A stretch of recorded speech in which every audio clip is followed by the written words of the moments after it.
Hi,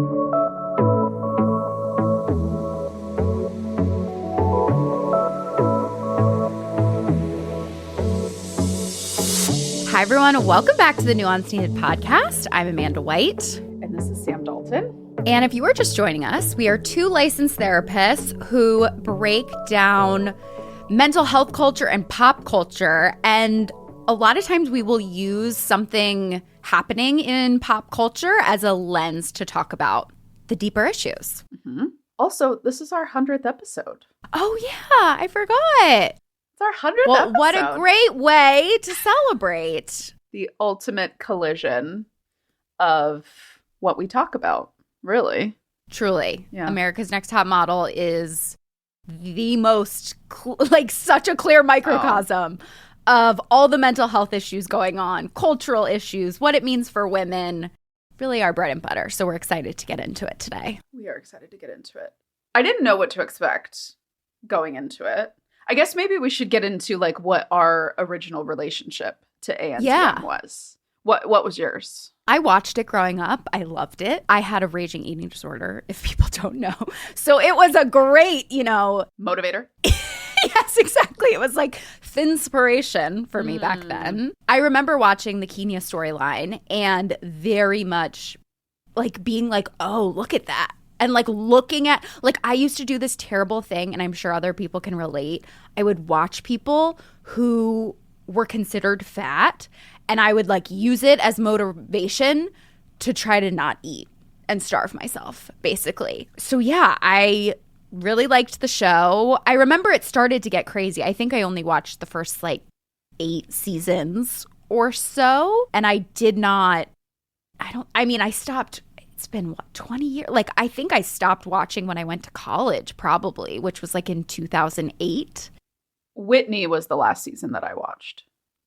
Whitney is the plus size. Which, yes, I did watch that one. I remember that. That was the last one that I remember tuning into and following. Yeah, so I just remember getting more ridiculous and stupid, and that was why I stopped watching. But I loved it in the beginning. I had this, I think all of us do this pipe dream of maybe I could be a model. Well, if I may, you actually probably could have. Sam. No, I'm being serious. You're tall. You have the build. Not that tall. You have an angular face. I knew that was I'm watching Immortals. That, when I was a kid, that's how I felt. Just because it was the aughts. It was awful. Yeah. Yes. Nobody liked themselves in the aughts, particularly millennial aged teens. Yes. And I think Gen X 20 somethings at the time. And so I because Kendra and I, for those that don't know, Kendra is my sister and we share an apartment. We were watching it together and Kendra loved it. We're 6 years apart and I didn't realize how much she watched it. When we were watching it together, I didn't realize the magnitude of the messaging and how encapsulated that show was of messaging at the time of how you should look, how you should dress, what the ideal version of a woman was and is. And I remember just in that time of that 2000 to 2010 period where it was nobody fit that ideal. Yeah. So few people, even, Kenya is the perfect example of even the people on the show didn't even fit what this ideal was. And that was part of the struggle. Is every week in Judgment, they would get mad at the girls for not being enough of this thing that was physically impossible to be. And also you picked them. You picked them to be on the show. You decided they were good enough. Exactly. And then you're on the show and you're you're not good enough. Yeah. I think for me, because it just height-wise, I'm 5'2". I don't stand a chance in the modeling world. And just my hair at the time was big and frizzy. I was a little bit on the heavier side because of my thyroid stuff and just growing up and being a kid. And so for me, it wasn't even aspirational. I knew I was just watching a different world. And so I didn't take really inspiration from it. I thought the reality TV aspect of it was interesting. I think that's what I more watched it from my perspective. But I just remember there were moments watching it where I was this is weird. Yeah. I watched it for tips. I was like, great idea. Only eat pickles for dinner.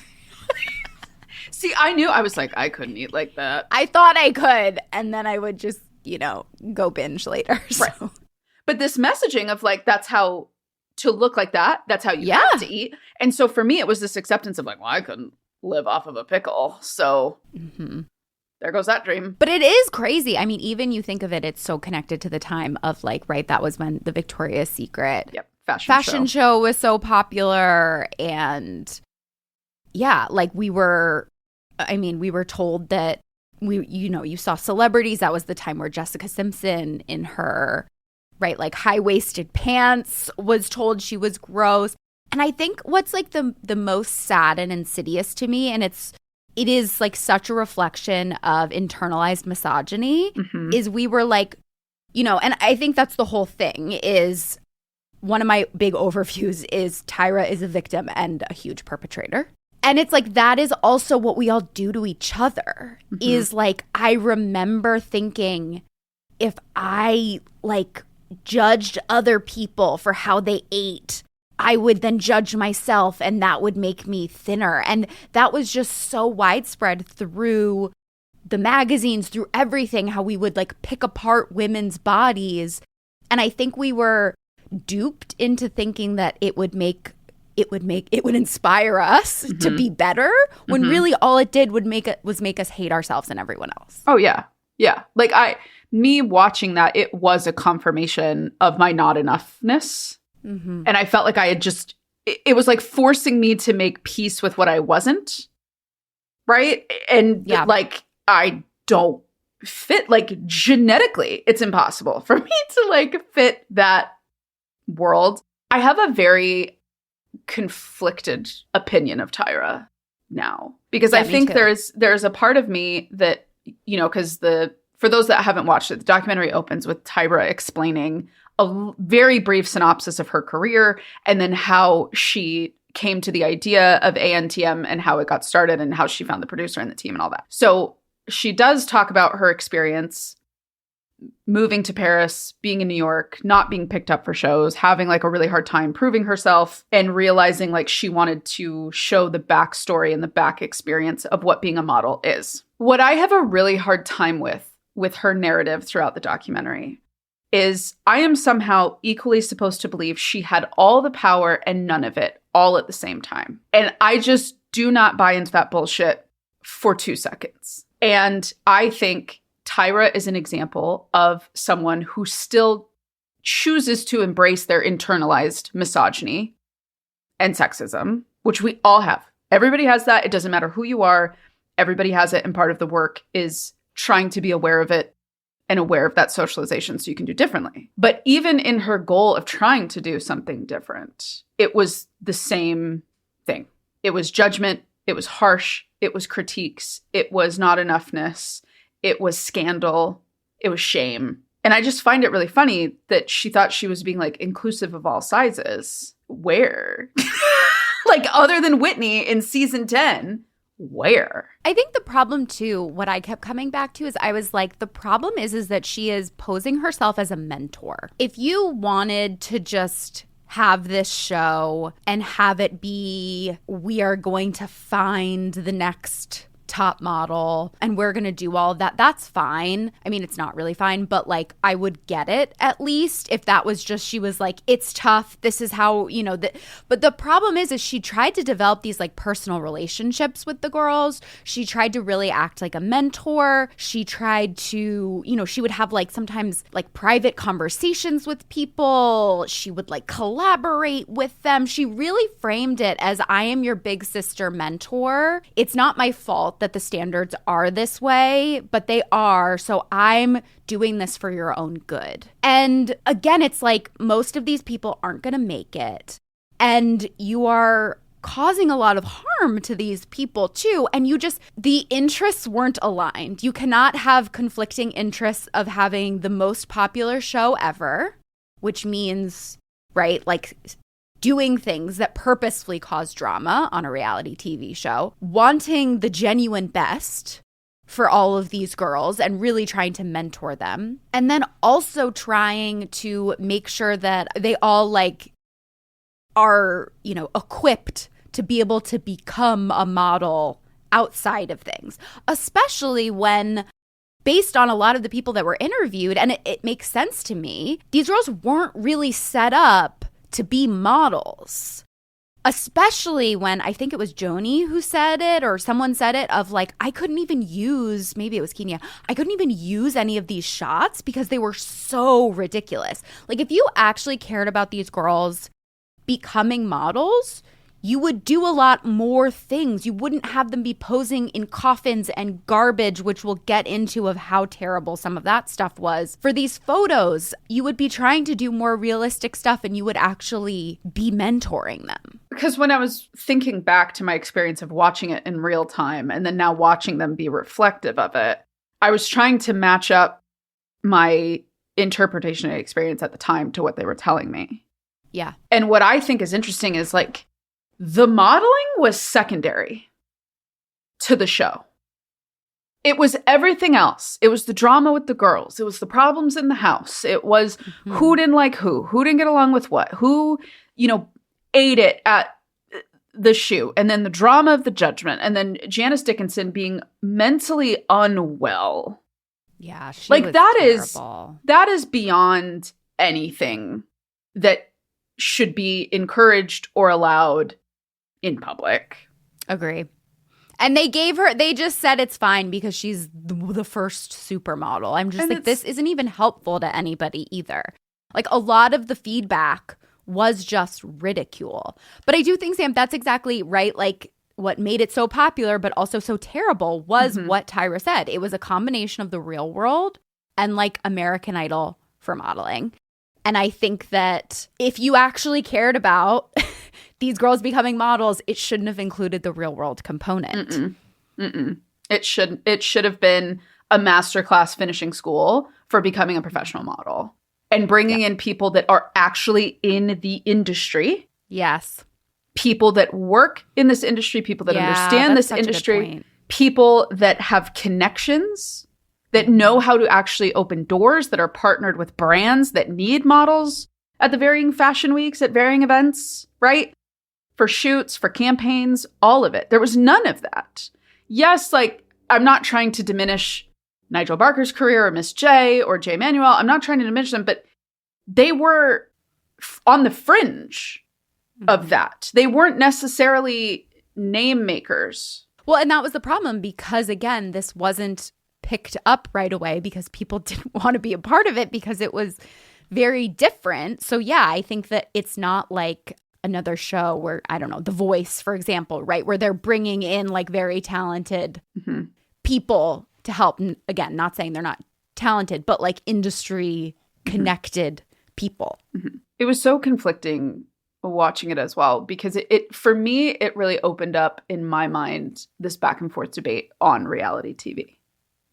Because what I thought was very interesting was hearing Jay and Miss J's perspectives on the importance of the exposure that it gave to their lives, and also that first woman who they technically like outed her on TV. Yes, Ebony, who like that storyline was so deeply problematic and uncomfortable, and it broke my heart for her in 100 different directions. But you know, same thing with them highlighting Ebony's story. That was important for teens to have exposure to and to see and to realize that these people live and exist in the world and can grow up and be successful and have careers. And I think to see women of color on TV. What I then think it switches to, though, and this is where it becomes the problematic element, is I don't know if it's possible for reality TV to remain a positive force. Because I think eventually it will always morph into, we have to find the storyline, we have to create the problem, we have to cause drama, there has to be an issue. Yeah. And then I think what's interesting is Tyra was over here saying she wanted to create this thing that was so anti all of this, but then it became a vehicle for the messaging of why these things exist, right? The sexism, the racism, the privilege, the, you know, anti-LGBTQ line of thinking and almost like mocking them in a way. Yeah. Right? And so it's like, I don't know. Like, I don't know. There's no right answer. And I'm not trying to sit here and be a Puritan and say, like, we need to end reality TV. But I think there are a lot of problematic elements of it that I think a lot of people are not wanting to talk about because deep down, we all enjoy it. It's nice to watch, like, other people have problems because it feels like an escape. But then is that a problem within itself that we're continuing to watch people blow up their lives or go through the most horrific things they've ever experienced for the sake of saying, well, I need a distraction? Totally. I mean, I think this is the problem with all the conflicting, ultimately her loyalty is to making money and to the show being successful. And that is the problem. The interests are not aligned. But I also think this is the problem with making it real world plus a competition. I mean, I'm not saying these people become super famous, but my husband and I are sometimes into watching like reality TV cooking shows. And like, they're not toxic really because you don't see them in the background. You don't see any of that stuff. You just see them cook and get judged and then leave. And that would have been probably the best way to actually handle this show. The other thing that you bring up that I think is so crucial to this show specifically is that it became like trauma porn. Like, they tried to pick girls with the most difficult backgrounds that are so traumatized, that have nothing left, that are desperate to get out of their situation, which makes them more desperate to do things easier to control, easier to manipulate, than bringing in models who haven't made it yet, but are like in the periphery and actually know what they're doing. And I think it is like, I get someone from the outset being like, we're going to give people a chance who never would have a chance, but they weaponized a lot of the girls' backgrounds. And that was always obvious a bit, I think, but I never fully sat with it as blatantly as when I watched the documentary and I saw how they outed Ebony and like forced her to talk about it. She became a problem person. How a lot of the shoots were specifically designed around girls' fears or things that happened to them. The fact that they made someone pose as a gunshot victim because a woman's mom was shot. The fact that someone just had someone in their life die and then they made all the girls be in coffins. Again, these photo shoots like are so extreme and ridiculous. And yes, it was the time of Fear Factor. But no one paused and was like, is this helping anyone? Anything. Or they didn't care because they were just like, the ratings are all that matters. And yeah, it's the lack of, I mean, it's insane to me that Tyra is trying to launch a new season. And that was the whole point of looking back on this. There is zero desire on my end to watch Cycle 25. I don't care. No. I do not care. I don't think this is a show that should still be going. I don't think it's a show that has meaning or purpose. And I think this documentary has totally lifted the veil on what this show was, is, and became. And I mean, watching the Shandy storyline back. Whew, yeah, we got to get into that. And that was like Cycle 2. Yeah. No, that wasn't even before they lost the plot and she lost control. Or it was like after they had lost the plot and she realized it took it too far. I'm like, that was when the show was just getting ramped up. So, and just for Tyra to be like, I had no say over editing. Fuck off. Fuck all the way off. You knew what was going on. You and Ken were attached at the hip through that show. You were there for everything. You knew. And you exploited this young woman being sexually assaulted on camera. Then you film her telling her boyfriend. You perpetuate the narrative that she is cheating, that she is a slut, that she is a hoe, that she wanted to do this. It was one of the most atrocious things I've realized was put on TV ever. I completely agree. I remember watching it, but I was too young to I remember kind of being like, oh, like, I can't believe she did that to her boyfriend. But I was a child. Yeah. I was a child. I don't know. But that is how, like, your audience was 12 to 24. That was your audience. And you were driving home these story points. No, and you lose all credible deniability when you go and talk to them and then are like, I know how to keep my man from cheating. I just tell him to flirt and come home. No. Like, you 100, that was a plant. You have, You knew. Get out. I was quite disturbed by Tyra's entire presence through that documentary. I was disturbed at the way she was speaking. Yep. I was disturbed at her lack of awareness. I was disturbed at this bizarre talking point media training pretend depth that she was trying to get into. And Nigel, Miss J, and Jay, I think were all a little bit trying to put lipstick on a pig. Yeah. But I think because they got so screwed over, they were willing to be more realistic about it. Like, even when they show there was a clip they show Nigel, and it's something he said to someone, and he goes like, like, he can see like, ooh, that was a problem. He tries to cover it up. Yeah. But I didn't see any of that with Tyra. No, I think the only thing she said was with Tiffany, but it was barely anything. And it turns out the clip was way worse than what even aired. Well, that's my thing. Like, what required lawyers? Yes. What did you say to her? But when I was watching that, I was just like, again, this is trauma porn. Yes. And number two, it's like, this is why you should, like, it just really reminded me of like therapy and like working in a rehab and the false helping that happens sometimes of people with more power than others who are trying to help people, but really they're doing it to boost their own ego. And then they get mad when other people live their life and make different choices. And the entitlement of Tyra that this person, that Tiffany, owed her participation because they coached her to be able to get her back. Again, it just like, this is not bound. Like, there needs to be boundaries here. This is not, you don't own these girls. You want all of the credit essentially of like finding these girls and saving them and changing their lives, but none of the responsibility of what happens when the show ends, how the editing may completely ruin their lives, or how what even happens on the show may even prevent them from becoming successful models in the first place. And how did you not like look at the track record at least?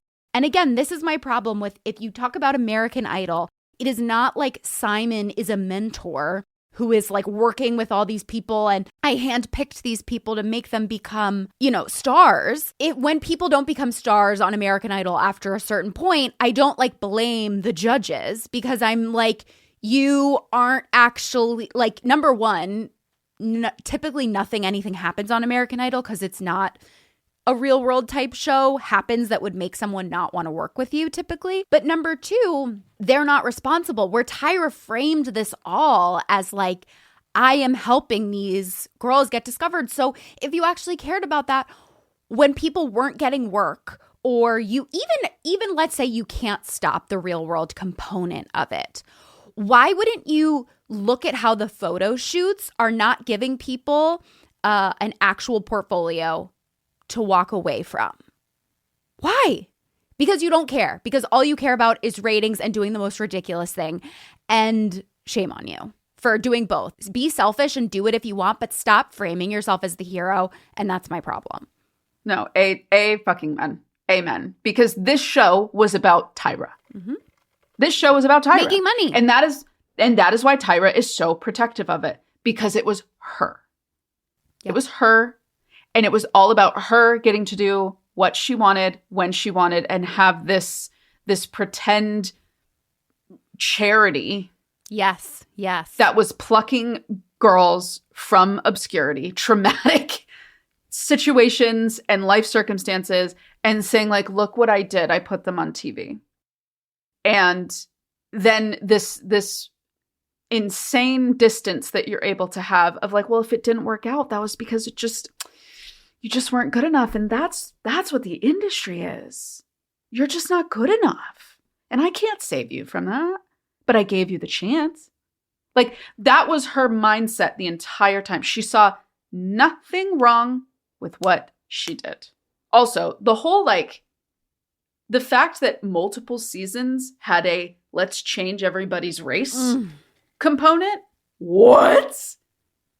I had blocked those neurons too. in my brain. I remember seeing that and being like, I didn't realize they did it twice. No, I thought they only did it once. Do it again. What? That's an intentional decision. And I just think everything about this show, looking back, was so irresponsible. And I want to try to have a like, oh, you know, but I think the girls had fun. I don't think they had fun. No, I don't think I think it was miserable. I think everybody was stressed out of their mind. I think they were being ripped to shreds.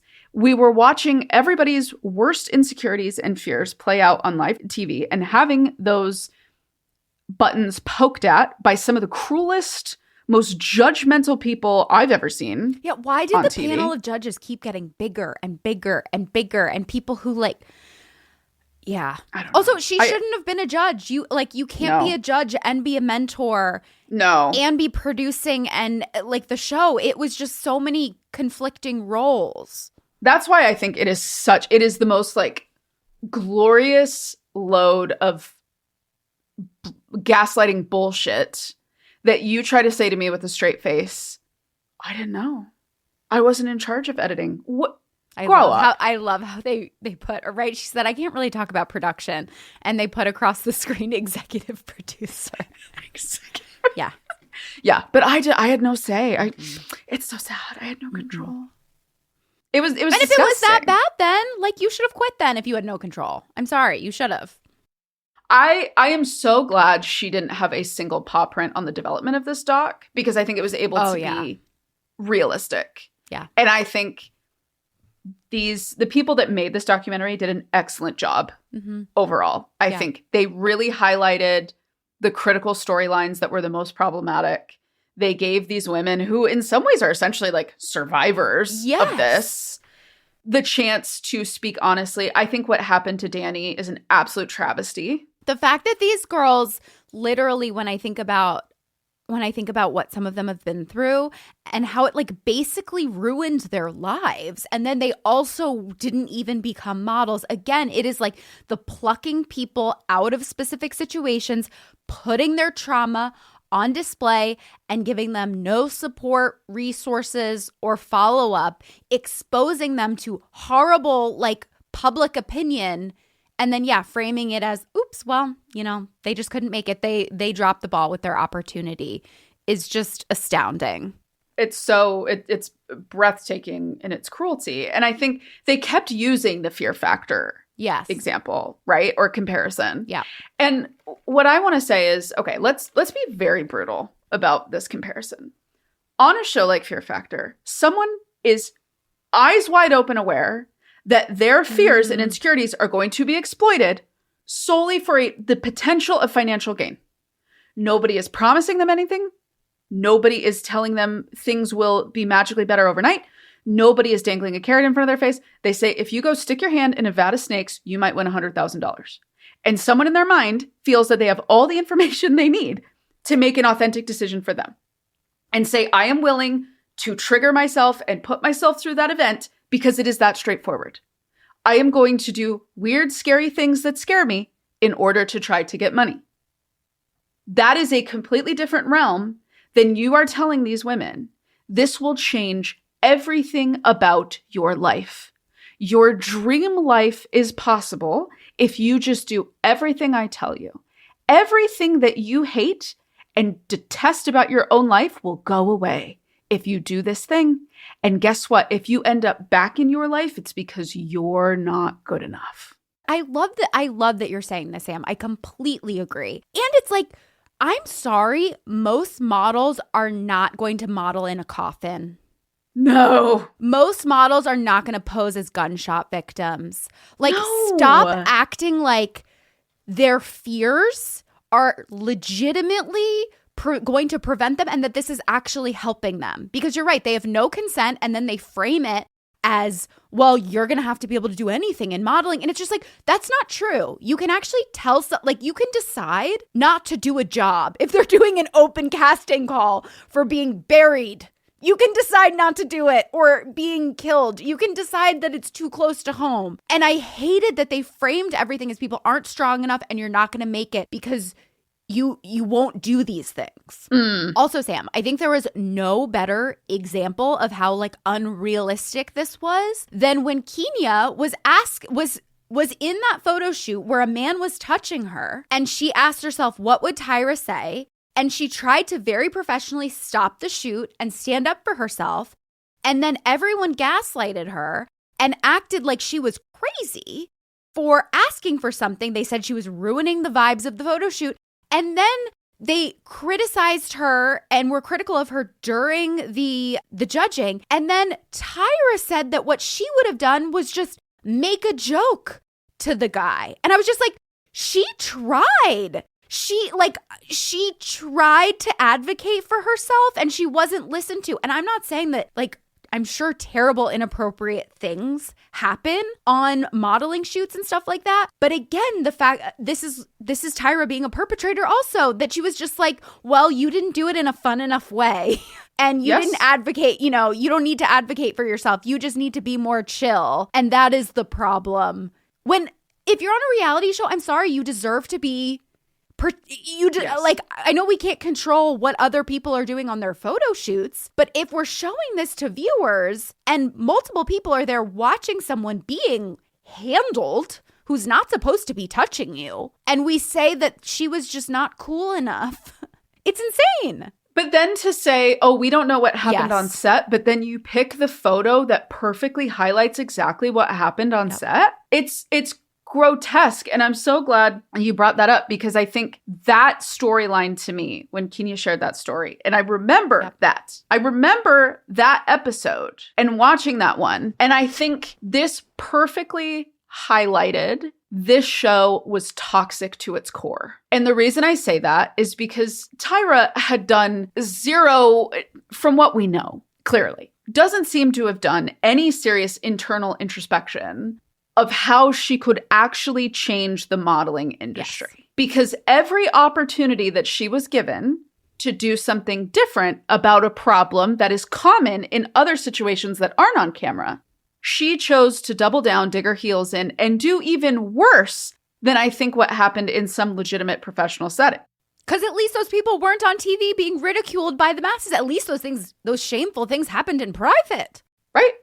And they can work through it and they can decide, like, is this somebody I want to work through? Do I want to press charges? Like, whatever. Like, we all know, like, the sinister nature of this world, even if we've never been in it, right? We all know these things, like, actually happen. But that is what makes Tyra's viewpoint of this so disgusting, is she was so convinced in her own mind that she was changing the narrative around this and she was making it different.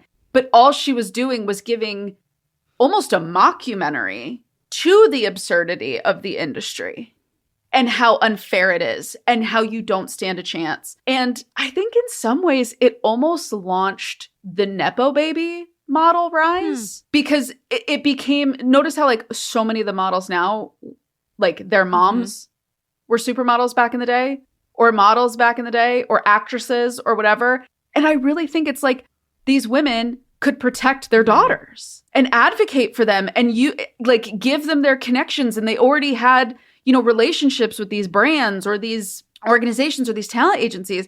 And I think that's why, plenty of models who are not Nepo babies exist. But I think this gave rise to the idea of, you almost need a protector in this industry to do it successfully. Like, you will get eaten alive and thrown to the curb with the trash so easily in this world.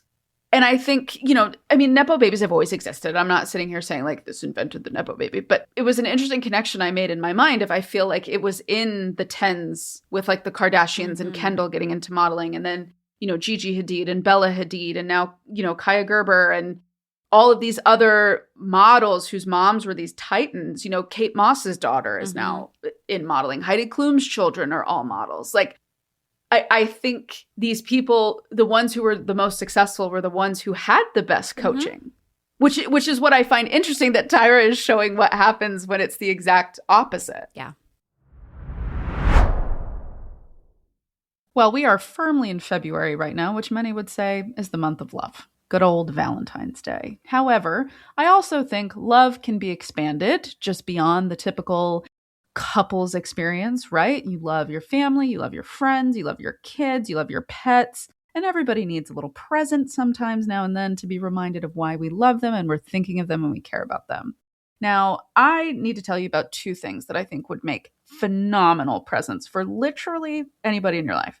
The first are the Cozy Earth bamboo pajamas. They have changed my life in terms of pajamas. I struggled for a really long time finding pajamas that I liked. They never felt fully comfortable to me. I had a hard time finding the right brand. And when I found these, it literally changed my life. I truly cannot wait to go to bed at night. The second gift is their classic cuddle blanket. Now, the story with this blanket is my heat has broken 3 times in the last 3 weeks. I'm dealing with it. Don't worry. We're finding solutions. But this blanket is the warmest, best quality blanket I have ever owned in my life. And it has saved my life in my apartment when my apartment has been 54 degrees. And in fact, at night, that was what I used to put over my duvet. And I have never been warmer despite not having heat in my apartment. So I cannot upsell this blanket enough to you. It is truly the best, greatest blanket I've ever had in my life. And the great thing about Cozy Earth is there's 2 things I want to make sure to point out to you. The first one is you get a 100-night sleep trial on the pajamas. So if you don't like them, you can return them in 100 days. You also get a 10-year warranty on the product. So if anything ever goes wrong with the products, but you want to keep them, you have a 10-year warranty. Okay. Now I have a gift for you with all of this said. Use code NUANCE for 20% off at checkout. That's code NUANCE, NUANCE, for 20% off your entire order. Celebrate everyday love with comfort that makes the little moments count.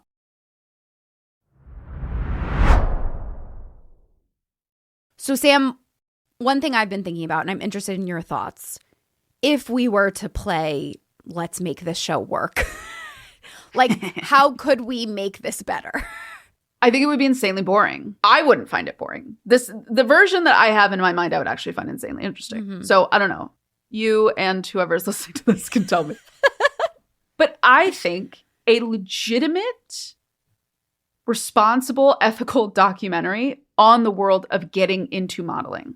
Yeah. And when I say that, I mean finding women who are not household names, women who do not have family members in the industry. They are trying to break in either because maybe, you know, they did theater work as a kid or they did pageants as a kid, right? Like kind of finding their way into that more professional editorial world. I would love to see that experience of what it's like to go to a legitimate shoot or a legitimate show or a legitimate campaign or to be part of a real talent agency and be exposed to that world, but then see what their coaching is like, like actual coaching, runway coaching, mindset. You know, if there is a fitness component involved, how do they manage that in like a healthy, responsible way? I don't know if that actually exists, but if it does, I would be interested to see how someone would walk that line, like a professional trainer would like walk that world with a model, and someone who does help with their walk or with their posing. Or I just think it would be so much more fascinating to be doing check-ins with this person and like watching their possible growth in the real world rather than this like pretend make-believe shit show where it's like Tyra is just laying in bed giggling with her friends, coming up with these insane ideas that she thinks are funny and that she thinks it's great to like hang somebody from a roof, even though that's not going to happen anywhere else. I've never seen an editorial where that's happening. Or if they are suspended, maybe it's like 4 feet off the ground. I just think something that like actually respects modeling, because something that was the reason I kind of come with that approach is because I found it really offensive when Ken right out of the gate was like, oh, I just thought Tyra was going to be stupid. Like I thought she was going to be dumb and vapid. Yeah. And I was like, well, that's the most absurd thing I've ever heard. Not to mention the most sexist thing I've ever heard, because who are models 99% of the time? Women. And so I think this is an industry that doesn't get a lot of respect for a lot of reasons and a lot of judgment. And I think the sinister parts of it absolutely deserve judgment. But I don't think models themselves deserve judgment. And I think they get our projections of our insecurities and things we don't like about ourselves or things we wish we were. And so we just shit on these people as like, oh, you're this and you're that and you engage in this, so you're the problem. And it's like, no, it's the fact that these systems are designed to oppress these people, to take advantage of them, to squeeze them of everything that they have, and then chuck them to the side. Yep. Ooh, I asked myself a question, and I think this might go back a little bit to what we talked about earlier, but is it possible for someone to remain inspiring without becoming toxic? I thought of that with like Tyra specifically. This person who had spent all of this time like building this brand and this persona that I think for a lot of years we all bought into, that like she's doing this thing and she cares and she's trying to break into the industry, and look at, she's gained weight and like flaunting it. Yes, when they showed her doing that, right? She had a talk show for a while, right? And she had a talk show. Pretended to be, did she wear a fat suit? Something like that. And she pretended to be homeless. Yeah, that's... Yes. She, in her talk show, wore a fat suit in 2005. Yes, she went incognito and was like, you know, I want to know what it's like. Oh, my God. Also posed as a homeless person. And then she also clapped back, at people. Yeah, I mean, to me, this is the problem with her framing herself as just benevolent, because I'm just like, you are not. This is false benevolence. And you should have just, and I think that's why people were duped.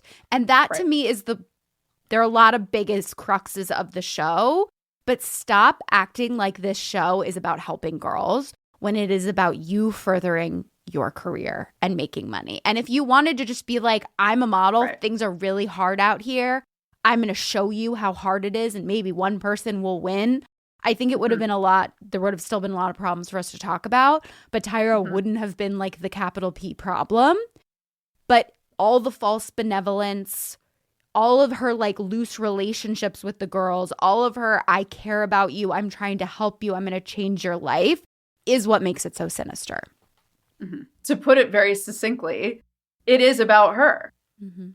All of this was about her. And that's why she was so protective of it, and why she was so defensive of it, and why she couldn't see when it was time for something to end. Yes.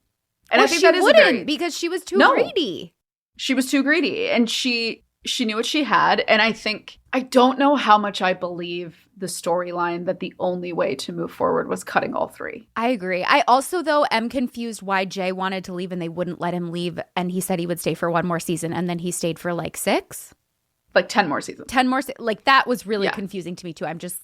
I was also like, okay, it was this torturous and horrible, but you still, and there was no reflection of, like, why you stayed. It just was glossed over, was confusing to me. I think this is what, like, so many people miss when they've been caught fucking up or doing something bad or doing something dumb. Obviously, there's a spectrum to this, but I think for something like this scenario, I think the 4 of them don't realize how far a simple, I feel really bad about this and we really got it wrong, would have gone. People are so afraid of accountability. I mean, part of that is like lawyers, but still.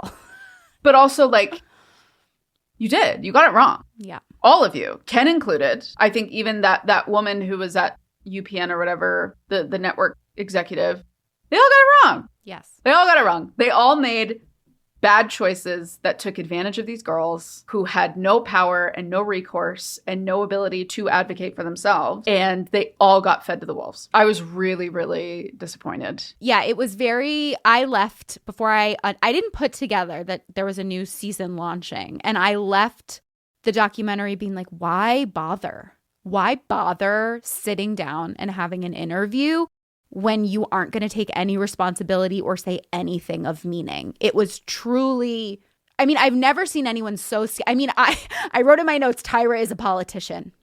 Literally. Because she was so good at this like false empowerment, and especially the ending killed me with her being like, one day, you're going to be judged too. And we all need to do better. And I'm just like, but you're actually not saying what you could have done better.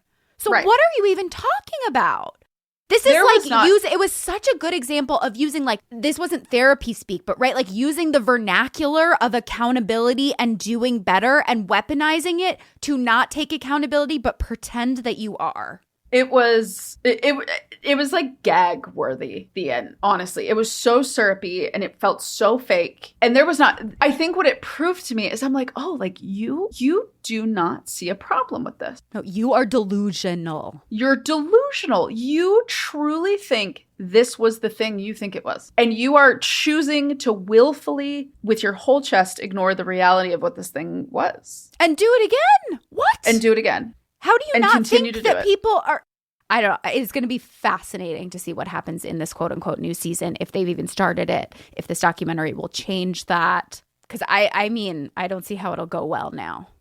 Because I remember when she brought up like the pandemic and how everybody watched it, I remember there was like a reckoning of people watching it and being like, this is so screwed up. Like, this is such a problem in so many ways, and the way everybody was treated and the shoots and the drama and this and the judging and then that. Like, I don't know. It's really breathtaking, like how she truly has no, that's the word I'm looking for. She has no perspective around it at all. And her like montage of her like melting down over the seasons after the three of them left. I don't even remember some of those because I didn't even pay attention.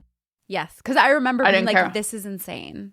You be the judge. And I think men 5, 6, like, oh my God. It was such a good montage of just like the unhingedness of her spiraling. Well, and like it's really hard to admit when something needs to end. Like that's a really painful moment and realization to make. But if you truly think like you are God's gift to the earth, you're not going to end anything that you ever do because you think you're the greatest thing that's ever happened. Can we end with me just reading out my unhinged notes? Please. Okay. Please. I want to do that. It attracted girls with trauma and difficult family lives. Yep. The first season, what they did to, my God, what is her name again? Ebony, about the hair. We didn't talk about that.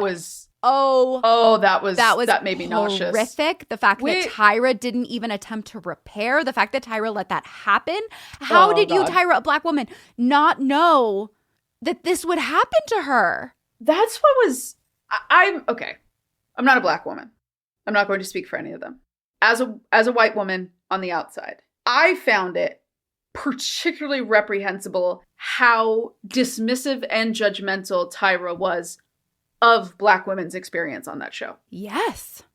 I thought it was horrific. And I was like watching that and I'm like, she's almost more against these girls. Yeah. Than she is anybody else. And I think she would probably say I was harder on them because I wanted them to win, or I was harder on them because this is the reality. But that's the exact problem. Exactly. That's the problem. Like, horrific. Why do you have to continue the narrative that like Black women need to be treated poorly and harder because they've had harder lives? And you know, the narrative with Tiffany is that it kind of fits that like angry, disruptive, difficult, ungrateful, given an opportunity. And I'm just like, this girl is fucking traumatized. She probably, it seemed like she couldn't read very well. And you are shaming her about this. Also, no one ever in the modeling industry, like they also kept acting like models should become like actresses too. Yeah. Right? Like they should have to, like, I'm not saying there wasn't maybe some validity to like teaching them how to be a cover girl model and talking about things, but like that was so purposefully humiliating to make the girls read prompts with words they couldn't pronounce. You would never cold turkey be given that. I said, Janice sucks. The girl was sexually assaulted and it was filmed in the shower. They called it a crisis. Then they say and talk about cheating. Then they called the episode topic, the girl who cheated. Yep. That was the name of the episode. They made her call her boyfriend and film it. She was then filmed asking the guy if he wore a condom. Tyra's extreme lack of acknowledgement, claiming she wasn't on production. When they surgically widened that girl's teeth after closing Danny's gap. I died. All the stills for this episode are just going to be us with our hands in front of our face. Like, I don't understand. And also, like, Kendra and I had the conversation of, like, the maintenance of a weave is not a joke. And the amount of girls that were given weaves. And the ones that shaved their teeth, because I think they gave Joni veneers. Yes. Veneers only last 15 years, 10 years. Right? And you can't undo that. You are signing up for veneers for the rest of your life. And that's not something that gets started at like 5 p.m. You show up at the dentist office at like a 7 a.m. appointment. Yeah, that seemed so shady with this dentist, the way that she had to sign away things, the way that she still has dental problems, that they just took out a bunch of teeth and gave her veneers to try to make them look good, but didn't fix any of the structural orthodontic issues that she has, is the definition of exploitation. It was completely exploitative. Oh, the executive director saying that, Ken, I think, saying that when the girls got sick, that was the best thing that happened. I said race swapping. No, the industry doesn't make you do this. And then they did it 9 cycles later. Headdresses. They had the Native Headdresses. They had them wear headdresses. When they whipped out the feathers, I was like, dear God. Okay. I said, let's get better at helping women deal with the harassment that exists. The fact that Tyra told her to make a joke and deal with it when she tried to respectfully stop the shoot. The false empowerment. The traumatized women that they were trying to make into something. Tyra is a victim and a perpetrator. The fact that they used to say we need a better story out of these shots and they didn't take it. Mm-hmm. Tyra is a politician. Stop making it about trying to call us on our shit. Those were my notes. Yeah, I didn't do anything wrong. My last note, I feel like, is the most poignant for me. And I said, just because something is of its time doesn't make it right for that time or now. And I think that is what they clung to. Is like, oh, but everybody said this was fine in 2006, so it was fine. And I'm like, well, see, the problem is anytime anything bad has happened, it's not good for that time, and it's not good now. And it's never been good just because people tolerated it or were okay with it or even thought it was fine at the time. Didn't actually make it fine. Like, segregation was not fine. Yes. Slavery was not fine. Disenfranchisement is not fine. Like, it's not fine. The way we treat women in media, the way we treat young girls is not fine. It wasn't fine then. It's not fine now. And I will give you the benefit of the doubt that you saw a hole in the media ecosystem and you filled that with the most toxic thing that you could find. But you caused harm because you perpetuated some of the most harmful narratives that exist around women. You willfully exploited that. You exploited people that were in poverty. You exploited people that didn't have resources. You exploited people that were traumatized. And you are the problem. And just because you can say like, well, back then nobody said anything, that doesn't mean anything to me. And I hate that people are pulling that argument with like a bunch of other things now. Like, well, it's fine back then. There used to be this like magical day in time where all of this was okay. No, it doesn't matter. It's never been okay. This bad thing that you are seeing happen to people has never actually been okay. It's actually worse that more of you weren't against it at the time, that you weren't more bothered by this behavior and taking advantage of these people and pushing these narratives with girls. Like, I'm sorry, I don't see an 18, 19, 20-year-old as an adult. I truly don't. I guess, like, the law sees them as a legal adult. They get to make their own decisions. But that is a child. They would still be in college. Especially when they had no power. No. And were taken advantage of. The power dynamics are just so dark. So those are our thoughts. Let us know what yours are. We would love to hear from you. As always, you can leave us a comment on Spotify. You can send us an email or head to Substack. We have a lovely chat on Substack where we chat about things. We love chatting with you every week. And here's to 100 more. Woohoo! Bye.